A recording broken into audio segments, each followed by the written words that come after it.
Okay, we have to start from second command of GW basic. Before this, we studied about auto command, and the second one is clear command. This command sets the values of all numeric variables to zero, the values of all string variables to null, open and closes all files.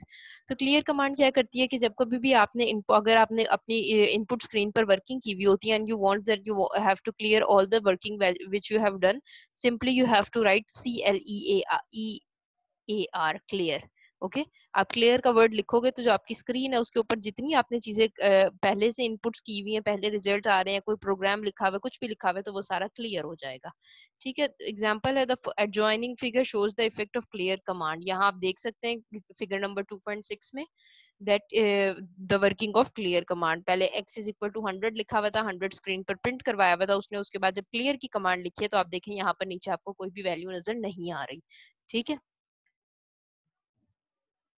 Next is CLS command.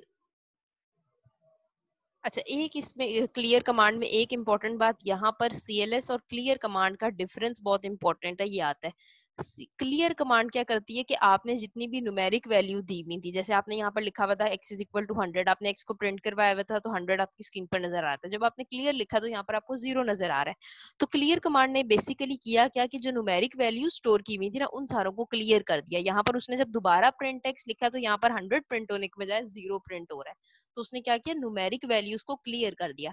But in CLS command, this command is used to clear the screen. अगर आपने पूरी screen को clear करना है तो फिर आप CLS command use करोगे. सिंपल आपने CLS लिखना है और आपकी स्क्रीन क्लियर हो जाएगी. ठीक है, and here n is optional but can take any of the following values. 0 clears the screen of all text and graphics. number 1 है clears only the graphic. number 2 clears only the text. अगर आपने खाली text और graphics दोनों को clear करना है तो आपने क्लियर के आगे 0 लिख देना है ब्रैकेट में. और अगर आपने खाली ग्राफिक मतलब कोई डायग्राम बनाई हुई है उसको क्लियर करना है तो 1 लिख देना है आपने. अगर खाली टेक्स्ट जो आपने अगर लिखा हुआ है तो उसको क्लियर करना है तो आपने 2 लिख देना है. ठीक है, एग्जाम्पल है CLS 1 लिखा हुआ है उसने यहाँ पर. So these are the very short and easy examples. Next command is delete command. This command is used to delete program lines or line ranges of loaded program. अब वो कहते हैं कि आपने अगर अपने प्रोग्राम की लाइंस को डिलीट करना है, you have to delete the lines of different programs of the program, then you will use the command of delete. अगर आपने मतलब for example if some of the program is loaded in the memory, you can also delete the lines of that program. Simple syntax of delete command is you have to write the keyword delete, DELETE, delete.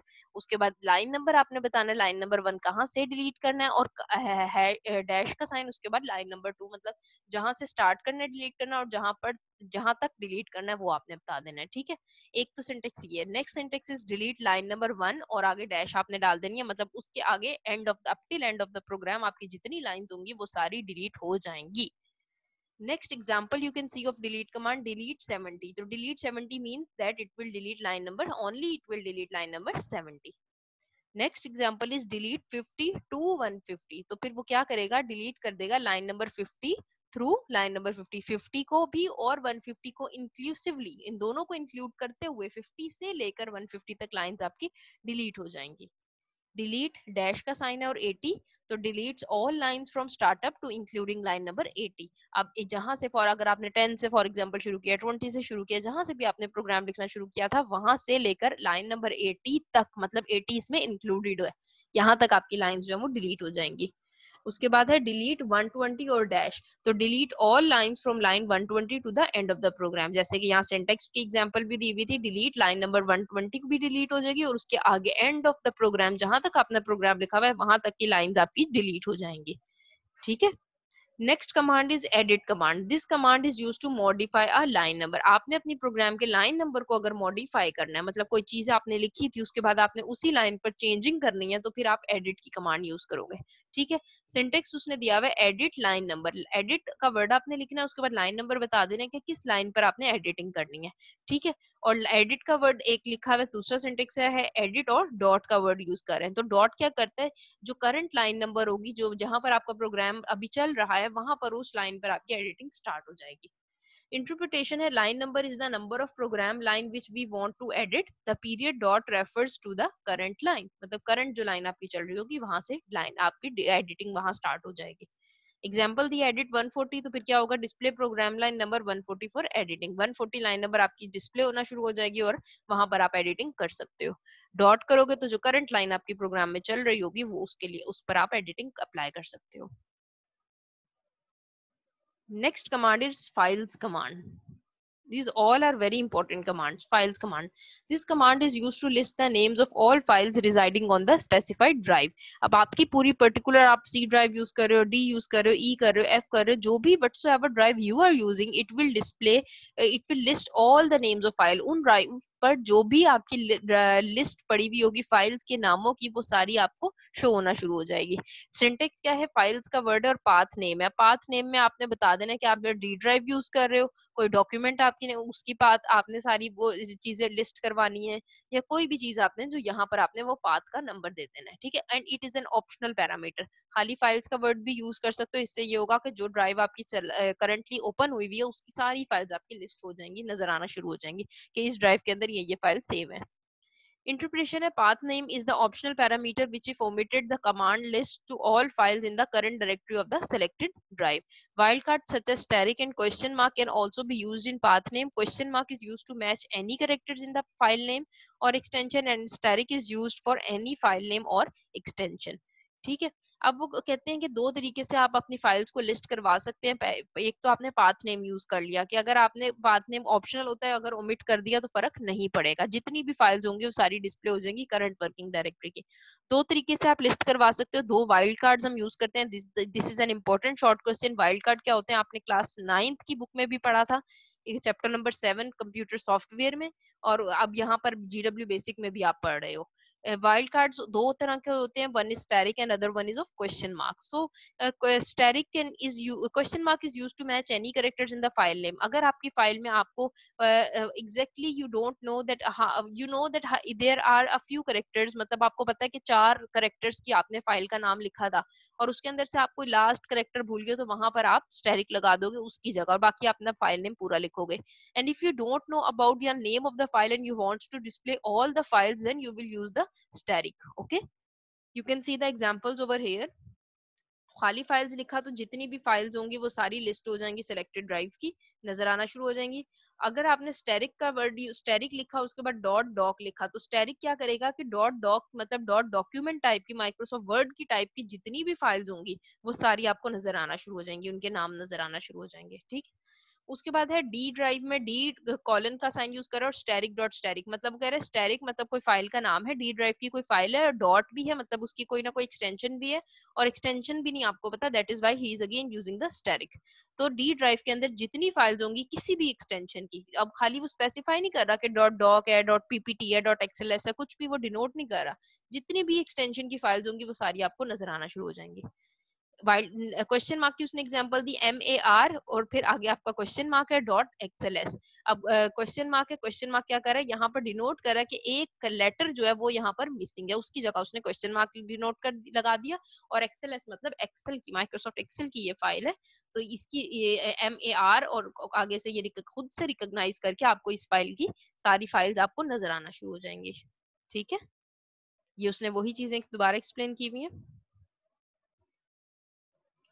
Next is kill command. This command is used to remove or delete a file from the disk. अब वो कहते हैं कि अगर आपने अपने disc पर से if you want to remove or you want to delete any file, or you will use the kill command. आपने अगर पूरी फाइल डिलीट करनी है तो उसके लिए आप कौन सी कमांड यूज करेंगे, you will use the kill command. kill का वर्ड लिखेंगे and after that you have to write the name of file.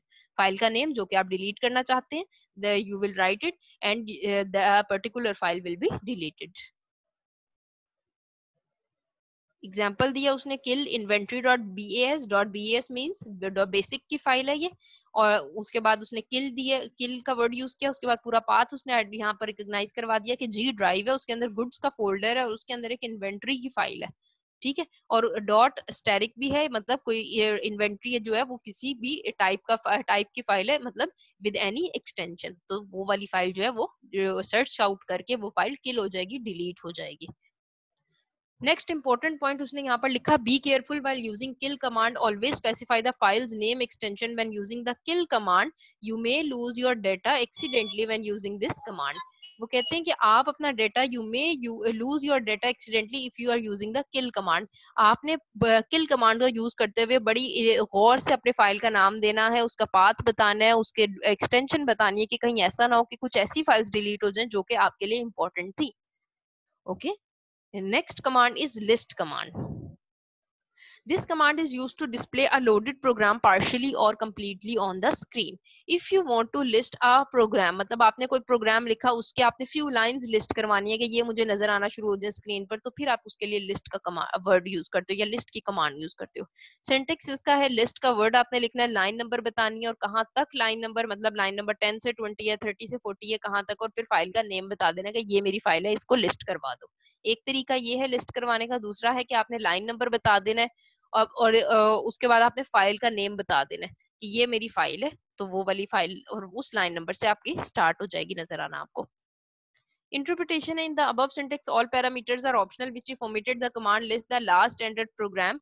Line number is a valid line number within the range 0 to 65529.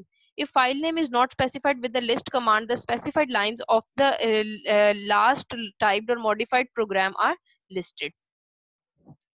अब वो कहते हैं कि अगर आपने फाइल नंबर नहीं, उसे फाइल का नेम नहीं बताते उसे कि कौन सी टाइप की फाइल आप यूज कर रहे हो या आप किस तरीके से कौन सी तरीके आपने फाइल का जो मोड है वो कौन सा रखना है या किस टाइप की फाइल आप ले रहे हो, या आप लाइन नंबर उसे स्पेसिफाई नहीं करते, तो बाय डिफॉल्ट क्या होगा कि जो भी आपकी करंट वर्किंग डायरेक्टरी में फाइल होगी वो आपकी फाइल जो है वो उस लाइन के प्रोग्राम्स या वो फाइल आपकी डिस्प्ले होना शुरू हो जाएगी। ठीक है, अब एग्जांपल देखें, लिस्ट का वर्ड लिखा, list all lines in the program, जो भी आपका प्रोग्राम चल रहा होगा उसकी सारी लाइंस आपको नजर आना शुरू हो जाएंगी। लाइन की रेंज होती है कि आप लाइन नंबर को 0 से लेकर 65529 तक लिख सकते हो। ये हमने GW बेसिक के स्ट्रक्चर ऑफ द प्रोग्राम में भी पढ़ा था। Okay, next is load command.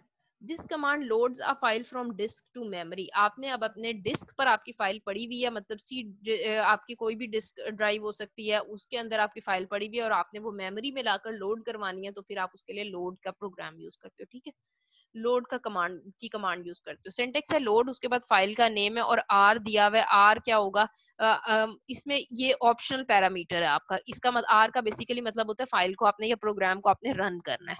It is an optional parameter. नहीं लिखते फर्क कोई नहीं पड़ेगा, सिर्फ लोड लिखो, फाइल का नाम लिख दो, वो वाली फाइल आपकी लोड हो जाएगी, मतलब मेमोरी में तैयार हो जाएगी कि आपने इस फाइल को अब ओपन करना है, रन करवाना है। ठीक हो गया। एग्जाम्पल है लोड ड्राइव दी है, डी ड्राइव है, उसके अंदर एक फाइल पड़ी हुई है fact.bas, मतलब बेसिक GW बेसिक की फाइल है, फैक्ट का उस नाम है, उसको डी ड्राइव के अंदर से लोड करवा दें। ठीक है, आर का वर्ड लिखा तो मतलब ये होगा कि जो डी ड्राइव के अंदर fact.bas की फाइल थी, इसको आपने रन भी करवा देना, मतलब एग्जीक्यूट भी करवाना, चलाना है इसको। Next an important command mkdir। ये सब बड़ी इंपॉर्टेंट कमांड नॉर्मली हम यूज करते हैं GW बेसिक में। mkdir, this command is used to create a sub directory. mkdir का वर्ड निकला मेक डायरेक्टरी से, मेक dir डायरेक्टरी। अगर आपने कोई जैसे हम विंडोज में फोल्डर्स बनाते हैं, फाइल्स क्रिएट करते हैं, सेम इसी तरह हम GW बेसिक में डायरेक्टरीज क्रिएट करते हैं। So if you want to create a directory you will use this word. This command is used to create a sub directory. आपने सब डायरेक्टरी को क्रिएट करनी है, उसके लिए आपको सब फोल्डर हम बनाते हैं जिस तरीके से एक फोल्डर में फोल्डर्स बना लिए, इसी तरह अपनी ड्राइव में अगर डायरेक्टरीज क्रिएट करनी है तो उसके लिए आप mkdir का वर्ड यूज करोगे। सिंटेक्स देखें इसका, mkdir path name, here you will simply write mkdir, these all are the reserved words, and after that you have to write the path name। आपने path का नेम बता देना उसके कि कहाँ पर आप अपनी फाइल जो है वो क्रिएट करवा सकते हो। ठीक है, करवानी है या क्या नेम आपने रखना है जो फाइल आपने क्रिएट करवानी है उसका। ठीक है, पाथ नेम जो है वो लोकेशन आपका आइडेंटिफाई करेगा। It is a string expression that should not exceed 63 characters. अब यहाँ पर जो पाथ का नेम है वो 63 कैरेक्टर से ज्यादा नहीं आप रख सकते, मतलब किसी भी फाइल का नेम जो है वो आप 63 कैरेक्टर से ज्यादा नहीं रख सकते। एग्जांपल देखें, उसने mkdir का वर्ड यूज किया, उसके बाद डी ड्राइव के अंदर वो कह रहा है गुड्स का एक फोल्डर पड़ा और उसके अंदर आपने एक फाइल क्रिएट करवानी है, डायरेक्टरी क्रिएट करवानी है जिसका नाम आपने रखना है इन्वेंट्री। ठीक हो गया, तो create the sub directory inventory with in the directory of goods. Goods की डायरेक्टरी के अंदर एक सब डायरेक्टरी क्रिएट हो गई जिसका नाम है inventory. Okay, next important command name command, बहुत इंपॉर्टेंट है, बच्चे बहुत गलतियां करते हैं नेम कमांड में। एक गौर से सुनिएगा। This command is use to rename a file. This command is use to rename a file. आपने अपनी फाइल को अगर रीनेम करना है तब आप नेम की कमांड यूज करते हो। ये रीनेम कमांड नहीं है, नेम की कमांड है, मगर पर्पस इसका रीनेम करना है। Okay, this command is used to rename a file. If you have an or name if you have assigned the old name to a file and you want to rename that file, that is then you can use the command that is of name command. ठीक, syntax देखिए, name old file name, जो पुराना आपका file का name था, as का keyword, as एक word आपने, ये कीवर्ड है, ये एज इट इज लिखना होता है। उसके बाद न्यू फाइल नेम, जो नया फाइल का नेम आप देना चाहते हो। ओके, एग्जाम्पल देखें, नेम का वर्ड उसने कीवर्ड ऐसे ही लिखा, that is the command remarks dot doc, मतलब जो आपकी file that you were created you have created before that was of remarks dot doc, document type की फाइल थी, एस का वर्ड लिखा और उसके बाद जो न्यू नेम उसने दिया वो उसने दे दिया rmks डॉट doc, ये न्यू नेम उसने दे दिया, gives the name rmks dot doc to the file remarks dot doc। ठीक है, नेक्स्ट है रीनम। रीनम का मतलब है रीनंबर। ठीक है, renumber means that you have to renumber the program lines. This command is used to renumber the program lines. आपने अपनी प्रोग्राम की लाइंस को अगर रीनंबर करना है तो फिर आप रीनम की कमांड यूज करोगे। सिंटेक्स आप लिखोगे रीनम, उसके बाद न्यू नंबर, ओल्ड नंबर और इंक्रीमेंट, मतलब जो आप न्यू नंबर देना चाहते हो 10 20 30 की सीक्वेंस फॉलो करना चाहते हो, पहले हो सकता है आपने 1 2 3 की सीक्वेंस फॉलो की हुई हो, तो आप क्या न्यू नंबर लिखोगे, 10 लिख दिया। ओल्ड नंबर आपका फॉर एग्जांपल 1 था, 1 लिख दिया आपने यहाँ पे। इंक्रीमेंट अब आपने बता देना है कि अगर आप 10 यूज करना चाहते हो कितना इंक्रीमेंट देना चाहते हो, 5 5 का देना चाहते हो, 10 10 का देना चाहते हो, तो जितना भी इंक्रीमेंट देना चाहोगे वो यहाँ पर लिख दोगे।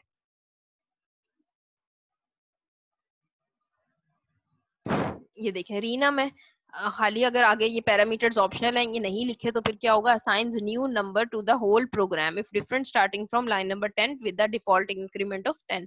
वो कहते हैं अगर आप मेंशन नहीं करते तो वो जो आपका डिफॉल्ट प्रोग्राम ओपन हुआ हुआ होगा या जो मेमोरी में करंटली लोडेड प्रोग्राम आपका होगा, उसकी जो उसके जो प्रोग्राम की लाइंस होंगी वो आपकी री नंबर हो जाएंगी, वो आपकी चेंज हो जाएंगी। ठीक है, डिफॉल्ट जो है ये 10 20 30 40 की सीक्वेंस फॉलो करता है, 10 की इसके में इंक्रीमेंट आता है और डिफॉल्ट लाइन नंबर 10 20 30 आपका होता है।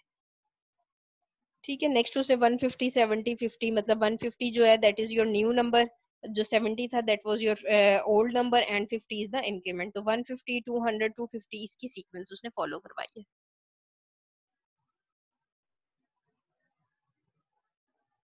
Next command is rmdir. Similar, this command is quite similar with the command that we studied, that was mkdir. mkdir जो हमने पढ़ा था वहां पर हम make कर रहे थे, directory create कर रहे थे।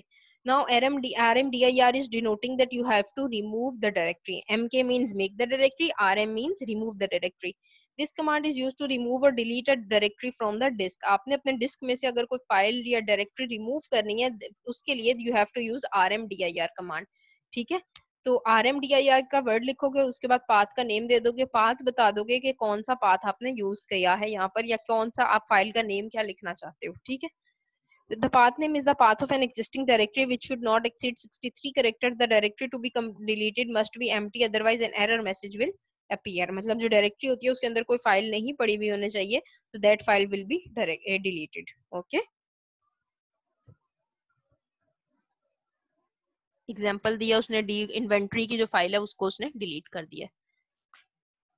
Next command is of run command. Run command क्या करती है, this command is used to execute the program currently in memory. Memory में करंटली जो भी आपका प्रोग्राम चल रहा होगा उसको अगर आपने रन करना है, आपने उसको रन करने के लिए first of all you have to load that program, after that you can run the programme.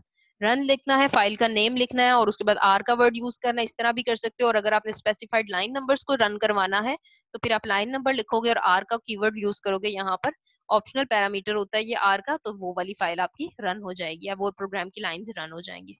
Example देखें, run table dot B S, table की एक फाइल है, डॉट बी एस बेसिक की फाइल है, आर उसे रन करवाना है तो वो क्या होगा, टेबल डॉट बी एस की फाइल जो है वो आपकी रन होना शुरू हो जाएगी। If you are using the speaker on the computer, please note that executing the run command will turn off any sound that is currently running and will reset to music foreground. वो कहते हैं कि अगर speaker आपके computer के साथ attach हुआ हुआ है और आपने कोई फाइल रन करवा ली है अपनी, तो फिर जो अगर आप जो कोई साउंड सुन रहे होगे वो जो साउंड आपकी होगी वो आपकी स्टॉप हो जाएगी फॉर द टाइम बिंग, और जो आपकी फाइल होगी वो रन हो जाएगी एंड और जो आपका म्यूजिक होगा वो रीसेट हो जाएगा foreground में, foreground music will be resetted. Next is save command. This command is used to save the program on the disk for later use. आपने कोई फाइल सेव करनी है, जैसे हम नॉर्मली विंडोज में भी करते हैं. If you want to save a file in GW Basic, then you have to use the command of save. Save file name A P, मतलब कि ऑप्शनल पैरामीटर्स हैं यहाँ पर, आपने अगर यूज करने हैं. ए वो बता रहा है कि save the file matrix dot BAS in ASCII format. ASCII code की फॉर्म में अगर फाइल सेव करना है तो ए का वर्ड यूज करोगे, अगर इनकोडेड फॉर्म में, बाइनरी फॉर्म में आपने फाइल सेव करवानी है तो पी का वर्ड आप यूज करोगे. These A and P both are the parameters. Okay, we will study up till this 15 commands in our today's lecture. In our next lecture we will study from the start from the system command. Okay, thank you.